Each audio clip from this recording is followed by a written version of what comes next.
làm sao cháu lại cứ cầu phải thế này nhiều thế? Cháu mở đâm cháu bị sao đấy cháu? Nằm mơ thấy cháu bảo á.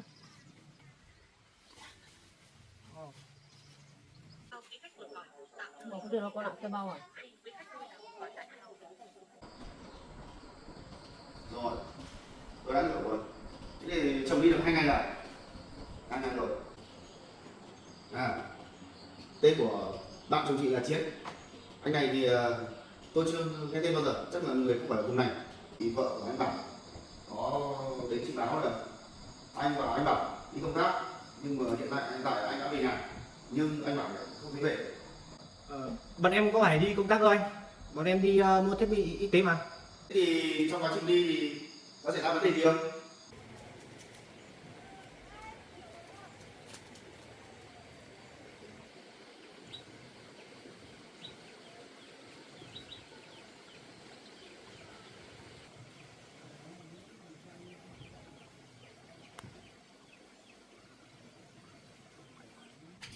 Đường ra cái mình ngã luôn đấy.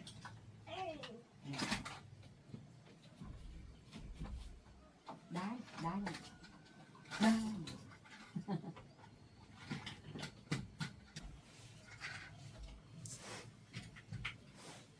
Nhà nó đấy.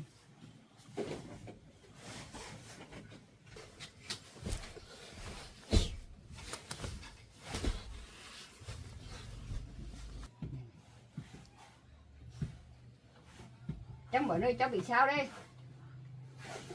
Cháu làm sao cháu lại cứ cầu quậy thế này nhiều thế? Cháu mở nơi cháu bị sao đấy cháu? Cháu sao đó thì chạy đi. Cháu bị được óc mộng à? Bị sao thế nhỉ?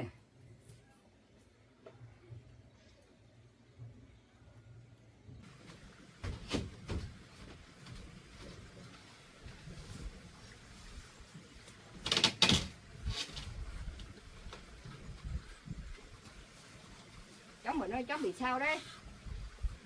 Cháu bị óc mộng à? Cháu óc mộng là cháu lại đầu tóc cháu xõa hết ra đi. Cháu lại ngồi thừ ra thế này nữa. Cháu vừa nằm mơ thấy cái gì à? Cháu vừa nằm mơ thấy cái gì à? Mà cháu bảo ngố cái này à? Cháu nằm mơ thấy cháu bảo á. Ồ.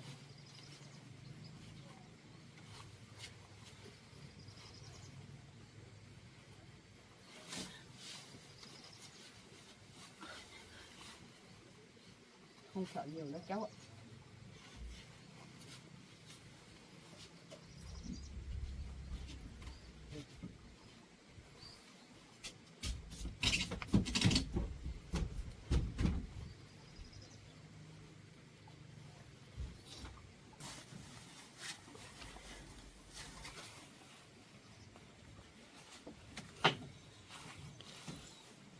Không có cái gì đâu cháu ạ. Cháu nhớ cháu bảo quá thì cháu nằm mơ thấy cháu bảo thế thôi. Bây giờ cháu đi rửa mặt đi tỉnh táo rồi lên giường nằm nghỉ đi.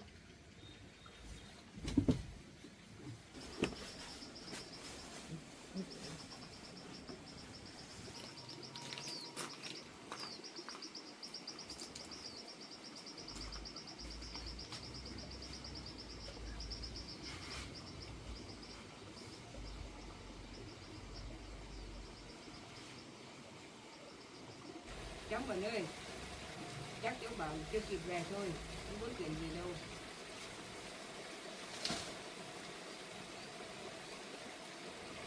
Hôm trước cháu bảo là đi 2 ngày, cháu bảo mới về mà hôm nay mới được 2 ngày, chắc tối nay cháu bảo muốn về đến nhà đã.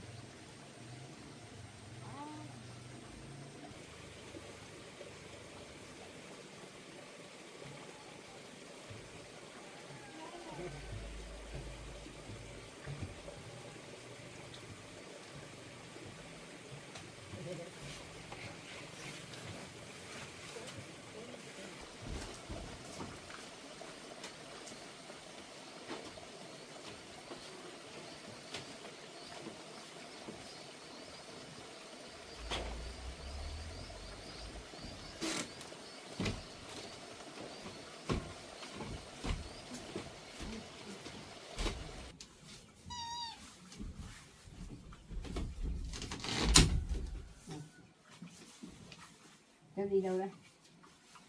Đi về thăm ngoại à?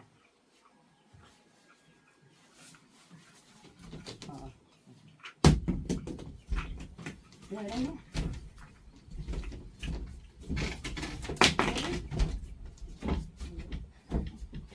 Bây giờ đi bà mẹ đi ra ngoài chơi tím về.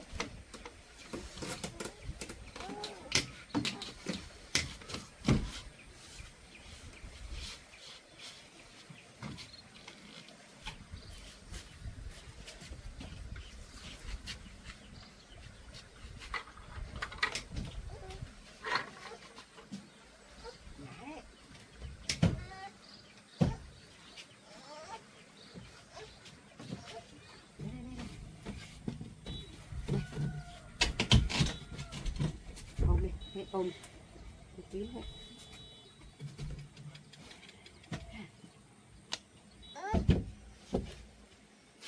Chơi đi. Đây em bé bông. Em bông nằm đây đó.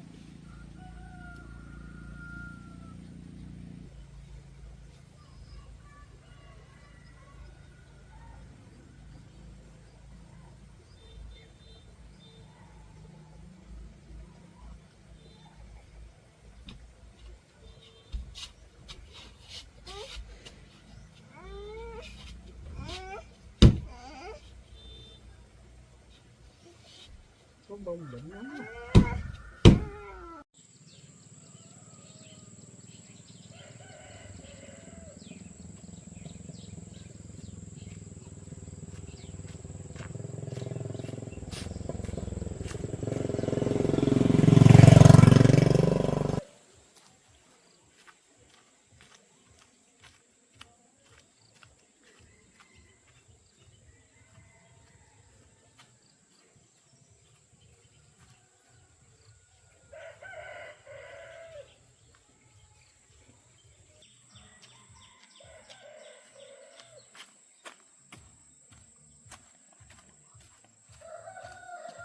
Con đi đâu?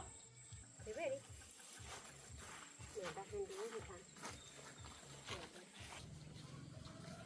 Ông ơi, có cái cô ơi thấy ông nào? Có cái cô ông về.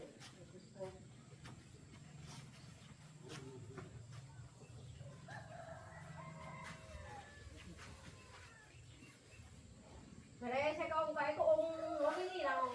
Có chuyện gì nào?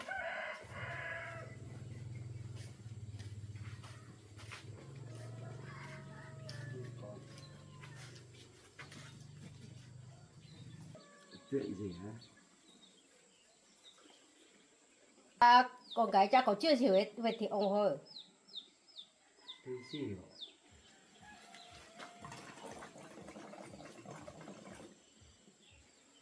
Bố không biết chứ đâu đi đưa cho mẹ đi.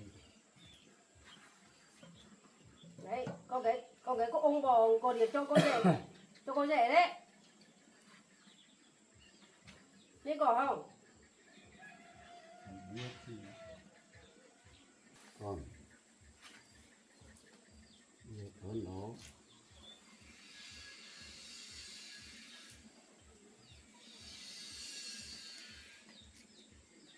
Có khi đến cổ rồi, ra lùm mở đến cổ rồi.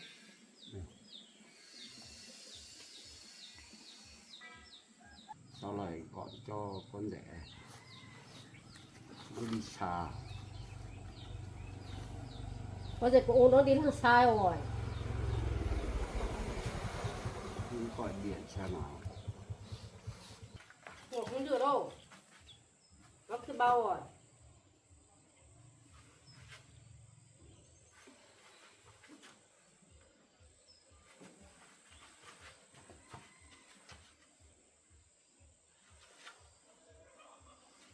Cái bao rồi, không có được rồi, cha đi xa lắm rồi.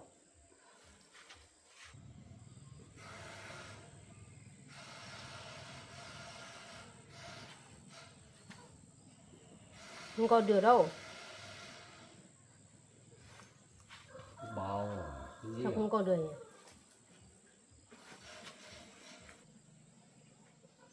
Thuê bao quý khách vừa gọi tạm thời không liên lạc được. Không còn được đâu. Quý khách vui lòng gọi lại sau. Nó có dậy đi lo chưa? The phone number you have dialed is temporarily Nó không có được unavailable. đâu. Đi từ 2 ngày rồi. Ra ngoài chưa làm gì con.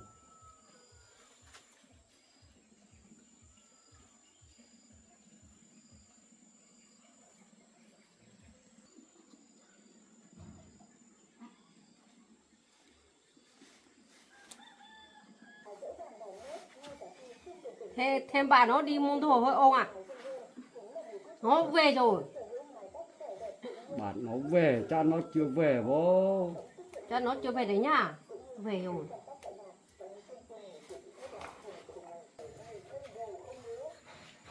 Đấy.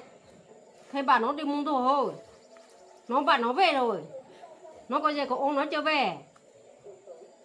Thằng đi nó có bảo con nó.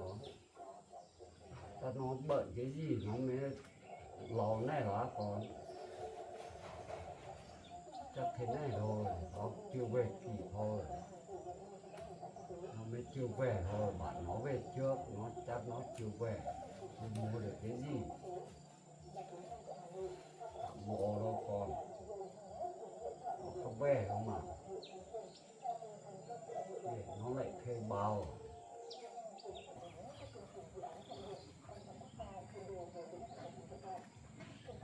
Thế sáng nay con đi cả nông nghiệp cũng có bảo không?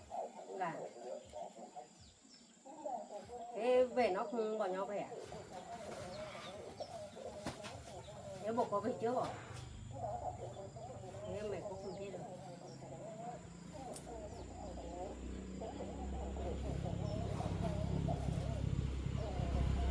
Có ăn rồi nhá.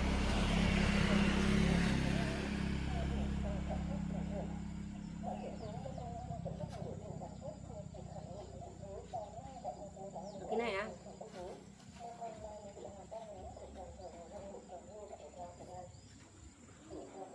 Thuê bao quý khách vừa gọi tạm thời Bỏ không được đâu con ạ, theo bao à? xin quý khách vui lòng gọi lại sau. Không sợ đâu. The phone number you have dialed is temporarily unavailable. Please try again. Không có được đâu. Chắc nó chưa về thôi con ạ. Lo cái gì? Tối mai nó có về không? Chẳng lo đâu. Lo đâu con ạ. Chẳng sợ đâu. Mai nó khắp về thôi con ạ. Cổ chưa biết cái gì không đi bốc của anh đâu con ạ. Con cứ về đi, lo đâu. Anh xem bốc của mày đã. Bốc của anh. Về Chưa biết gì đâu. Anh cũng không biết gì đâu. chẳng biết cái gì, lại lịch cái gì, chẳng biết đâu. Không lo đâu. Về đi. Lo đâu. Con định đi bốc của anh á? Không bốc của anh đâu. May này tụi con lại về là thế nào? Có thể nó đi làm việc thôi con ạ. Đi mua 2 ngày thôi. Không phải lo đâu. Mày nó có về thôi. Không phải lo lắm đâu. Cứ về đi, không lo đâu. Nó đi làm việc thì đó. Mai nó khắp về, chẳng lo đâu. Con cứ về nhà đi, của chồng em bé thì Nó đi làm việc đâu mà, không phải lo đâu. không phải đi đâu. Chứ đâu, ô, chuyện. Thế con cứ về xây nhà đi, về trong nhà đi. Còn mỗi bác cũng còn ở nhà kia. Rồi tôi em bé đi. Đừng có 2 ngày đâu, không phải lo đâu. Nó thật. Mai nó khắp về. Nó đi làm cái gì, thì chả cái gì nó mới về. Cứ về á. Ngày hôm nó có như thế đâu. Không lo đâu, con về đi. Thế con cứ về nhá, về xây nhà nhá. Ừ. Thế mày không về, con rể nó không về mấy về bố nó cho mày đi nhá. Cho bố đi nhá. Không lo đâu, về đi con. Con về nhá, con rể đi đâu cũng không bỏ vợ. Không bỏ vợ nhà nó cái gì. Cứ về đi. Một cái gì vì nó khác về hả? Ừ.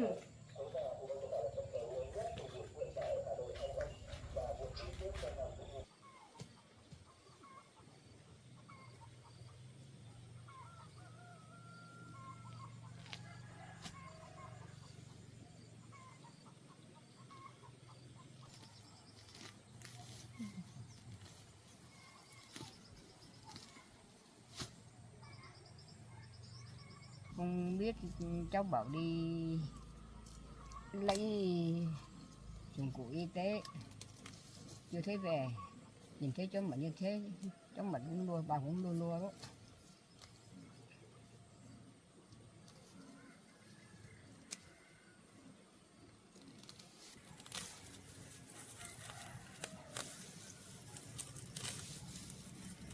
Không biết cháu Bảo có xảy ra cái chuyện gì không, không thấy về.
Cháu về rồi à?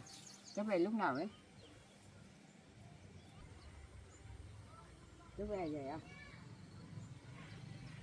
Cháu về lúc nào đấy?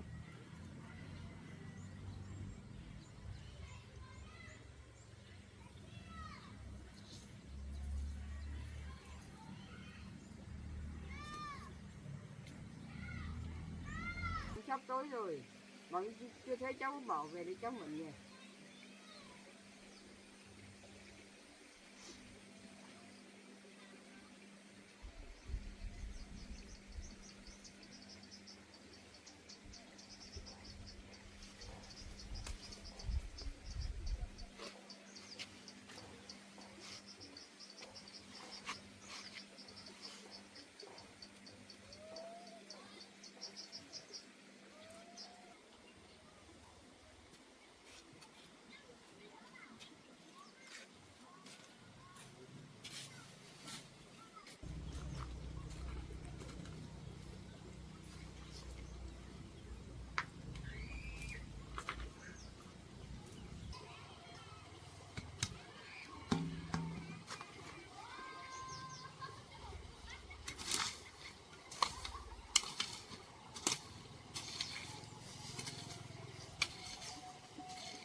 Nó còn gì đấy?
bà thấy gì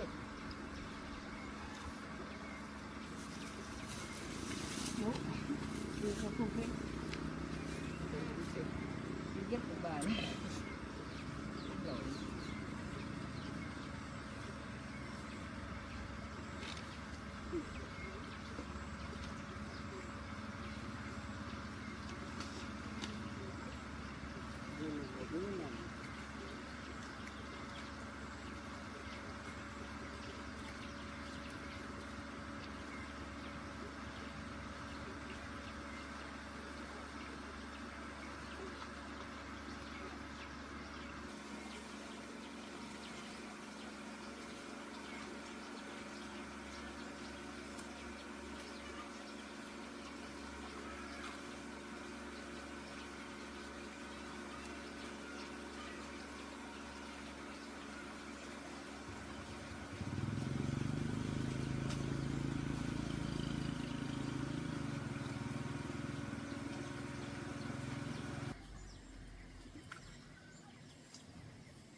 Cái này sắp nuôi tôi rồi cháu này, cái này đến xì.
Chưa thấy cháu bảo về cháu này.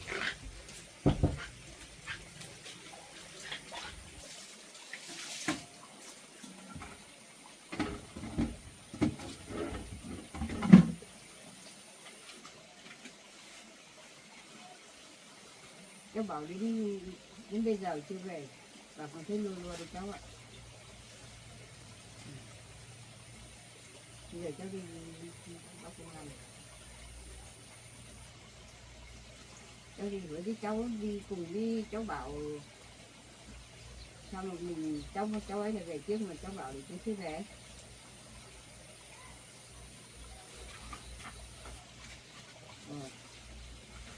Cháu đi nhá, bà ở nhà trên đấy.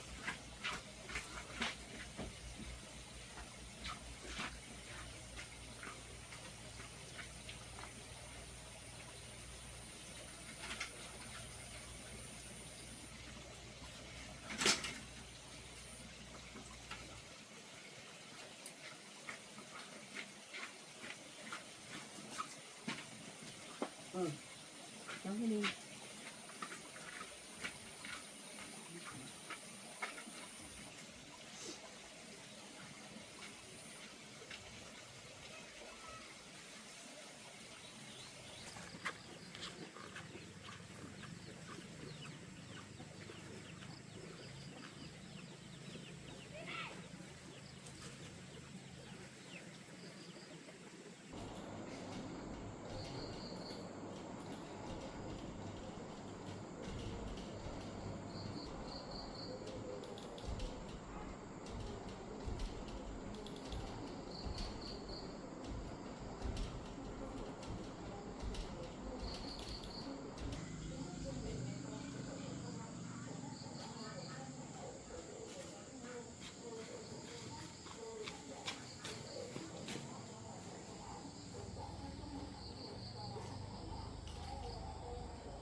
Chào chị đến có việc gì không ạ? Vâng, mời chị ngồi.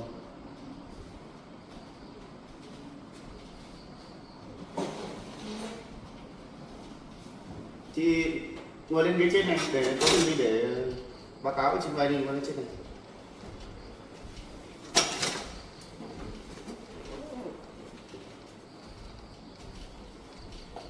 À, chị có nói được à? À vâng. Có gì chị cứ ghi ra giấy để em đọc lại.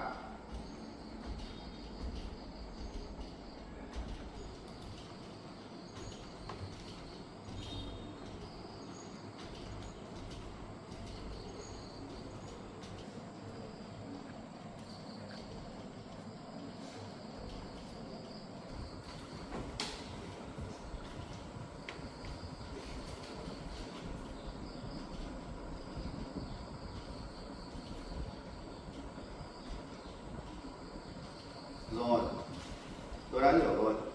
Thế thì chồng đi được 2 ngày rồi. 2 ngày rồi. Không có tin tức gì. À, được rồi. Cái này thì tôi sẽ nhờ bên điều tra để tìm kiếm giúp chị. Bây giờ chị cho tôi một vài cái thông tin về chồng của chị. Chị cho em hỏi thêm là trước lúc đi chồng chị mặc bộ quần áo như thế nào, và cho em biết một vài thông tin về chồng của chị. Ví dụ như là đi từ khoảng bao nhiêu giờ, ngày bao nhiêu, đấy, và khi đi thì đi với ai. Đấy, chị khai báo đầy đủ cho em.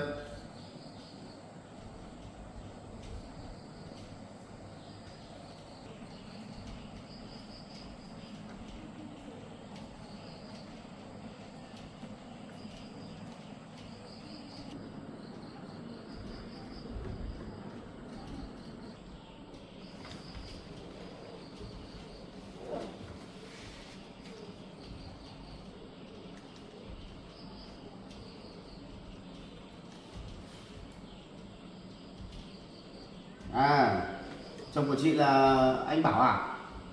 Rồi, tôi có nắm thông tin về anh Bảo này rồi.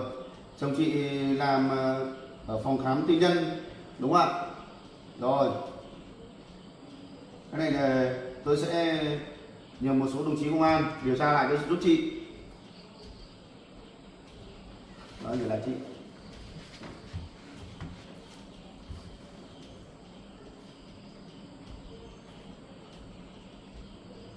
Chị có nhớ là tên của người đi theo chồng chị không? Tên chị ghi lại cho em.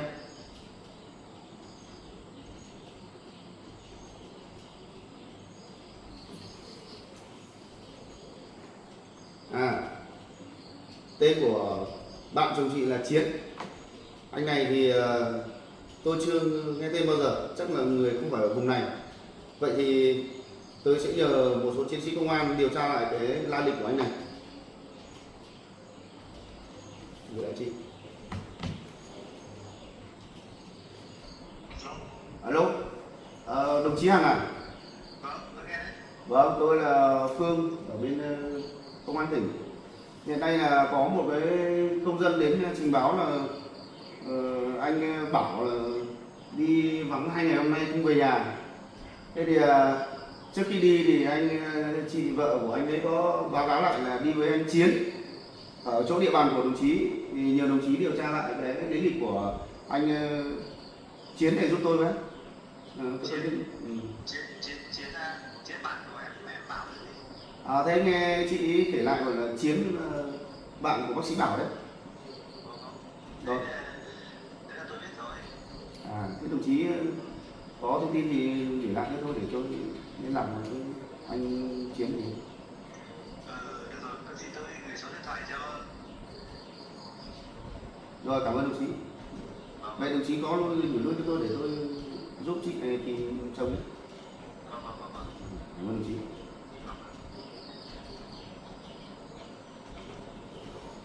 Chị ngồi chờ một chút nữa, tôi có gọi cho đồng nghiệp của tôi rồi. Hiện nay anh ấy đang gửi cái thông tin của anh Chiến này để tôi liên lạc với anh Chiến để xem có được hay không.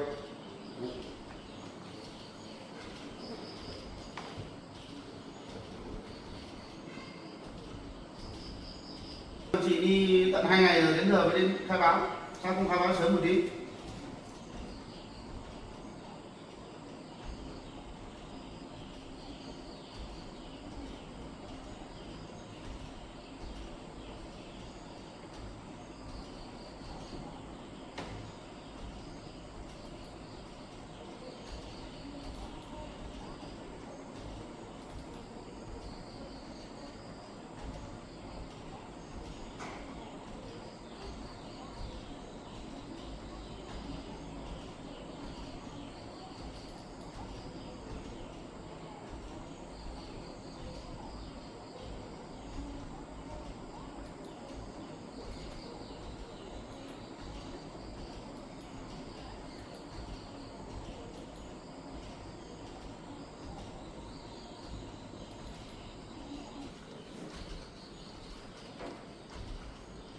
Chồng em bảo đi 2 ngày mới về nhưng lại em lại cảm thấy lo lắng đúng không?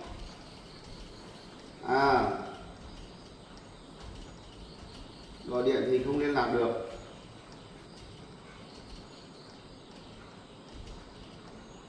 Cái này chắc là cũng do bận công tác hay như nào đó.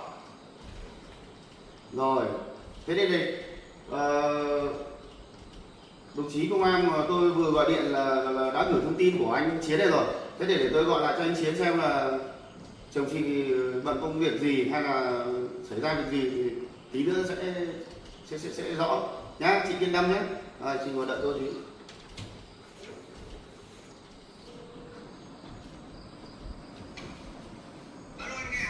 Alo, anh có phải là anh Chiến không ạ? Vâng, báo cáo anh là tôi là công an phụ trách trên địa bàn anh đang sinh sống. Thì hiện nay có một công dân đến khai báo là có một vụ việc liên quan đến anh. Thì là Em có làm gì sai đâu triệu tập em? Anh cứ lên đây thì tôi sẽ có một chút việc cần trao đổi với anh. Thứ nhất là có một chị đến khai báo là anh có đi công tác với anh Bảo. Thì chị ấy đến có khai báo là anh đã về nhưng anh Bảo vẫn chưa thấy về và liên lạc cũng không được, gọi điện toàn thuê bao. Vậy thì tôi gọi anh đến đây để lấy một chút thông tin. Rất mong là anh tạo một chút thời gian, bớt một chút thời gian đến đây để trao đổi một chút ạ. Ô, em có làm gì đâu anh. Vẫn biết là anh không làm gì nhưng mà rất mong là anh đến để trao đổi lại, lấy lại một số thông tin để làm rõ cái sự việc mà chị vợ của anh Bảo đến khai báo. Bây giờ em không làm gì thì triệu tập em làm gì anh? Thì anh cứ lên đây để trao đổi một chút thôi. Tức là anh sẽ trong quá trình hai anh đi công tác thì có những vấn đề gì hay là như thế nào đó thì anh cứ lên đây trao đổi với tôi để tôi lấy một ít thông tin. Vâng. Rồi. Anh lên luôn để làm rõ cái việc này luôn nhé. Vâng, anh đợi em ít phút ạ. Em chờ anh một chút nhé. Anh liên lạc được với đồng nghiệp của chị rồi. Thì tí nữa thì mọi việc chắc cũng sẽ sáng tỏ thôi. Ngồi đợi một chút.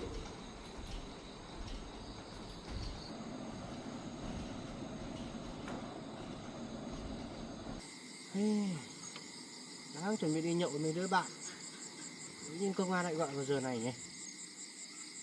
Tối rồi nữa chứ. Này chắc vợ của anh Bảo ấy đi báo công an rồi.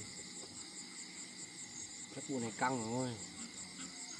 Không biết mấy đứa em xử lý có gọn gàng để lại dọn sạch không nữa, dọn sạch hiện trường không nữa. Thôi, mình cứ lên kia cứ nói qua loa chối mình bảo mình không biết là được.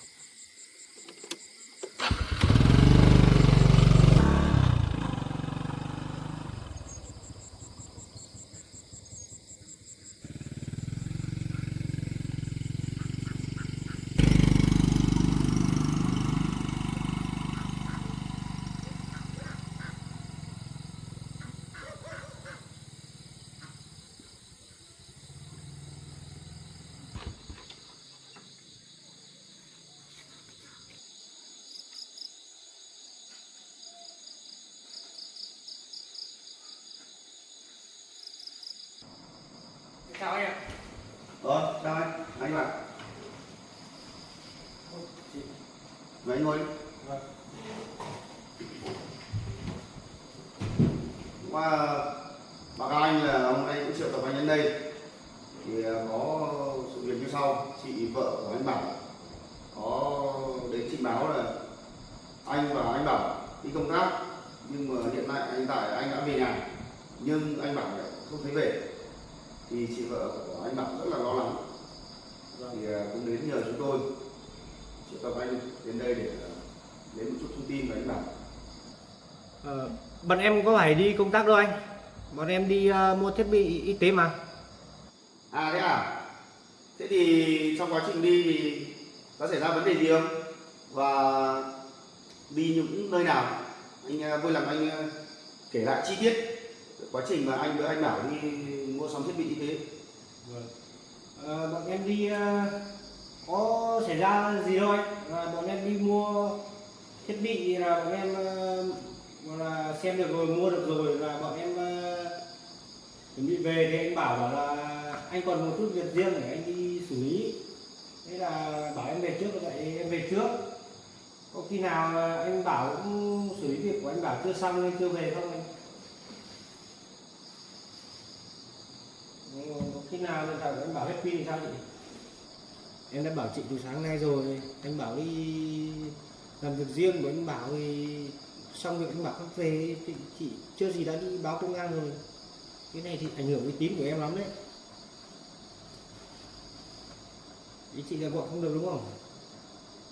Chị gọi không được thì liên quan gì tới đến em mà chị báo công an thì triệu tập em lên đây.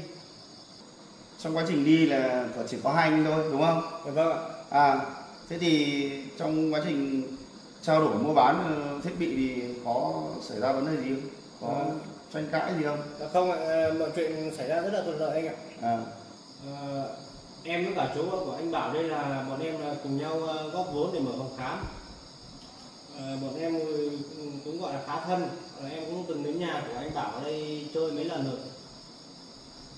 Chị Mận đây cũng biết.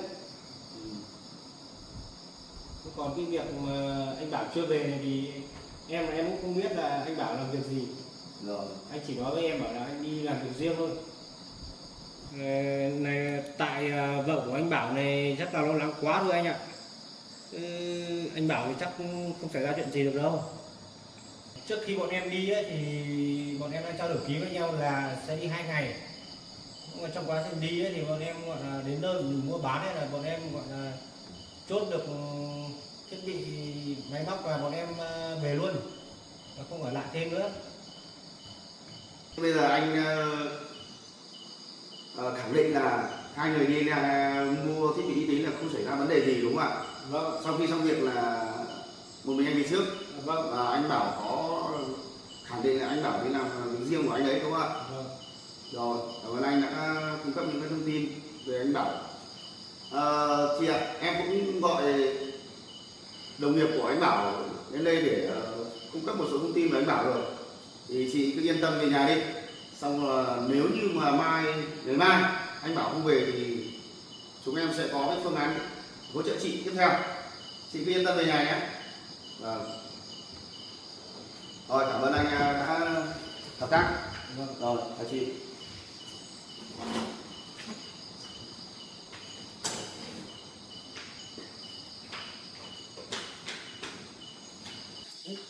Em đã bảo chị rồi, cái việc quan trọng lắm thì mình mới lên đây báo công an, chứ bây giờ hỏng hết bao nhiêu việc của em đây. Chị đúng là rách việc thật.